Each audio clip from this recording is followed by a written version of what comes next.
Pirmado na ni Pangulong Ferdinand Marcos Jr. ang panukalang 6.793 trilyong pisong national budget para sa taong 2026.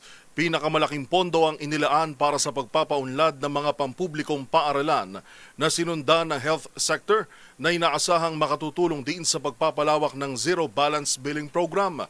Ang pangako ng Pangulo sa tinaguriang Most Transparent National Budget tinutukan ni Leth Narciso.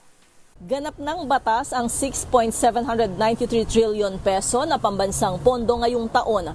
Pinirmahan ni Pangulong Ferdinand Marcos Jr. ang General Appropriations Act of 2026 sa isang seremonya sa Malacanang kanina.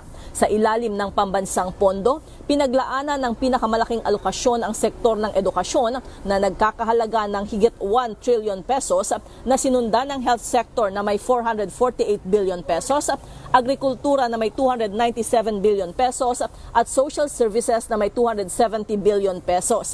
Kasama sa pinondohan sa sektor ng edukasyon ang paglikha ng teaching at non-teaching plantilla positions sa mga pampublikong paaralan, pati na rin ang pagpapatayo ng mga silid-aralan sa buong bansa. Sa sektor ng kalusugan, palalakasin daw ang universal healthcare para sa bawat Pilipino sa pamamagitan ng pagtiyak ng akses sa dekalidad at abot-kayang serbisyong pangkalusugan. Kabilang sa pinondohan ang Zero Balance Billing Program sa local government hospitals.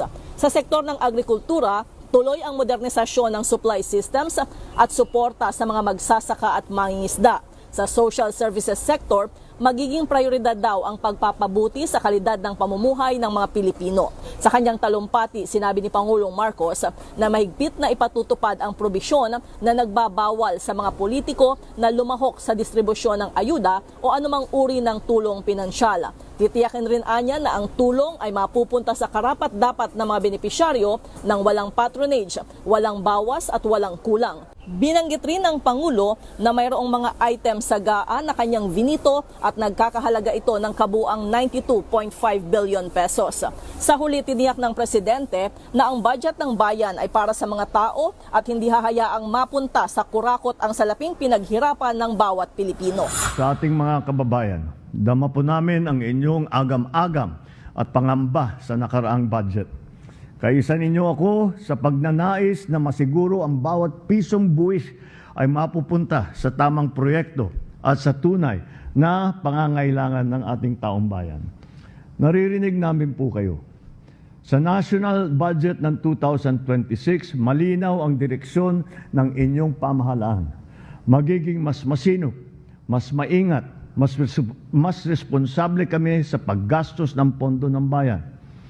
Ang bawat programa at proyekto ay dadaan sa masusing pagsusuri upang masiguro na ito ay may malinaw na benepisyo sa mamamayan, lalo na sa sektor na mga nahigit na nangangailangan. Para sa MBC TV Network News, ito si Leth Narciso ng DZRH. Una sa Pilipinas, una sa Pilipino.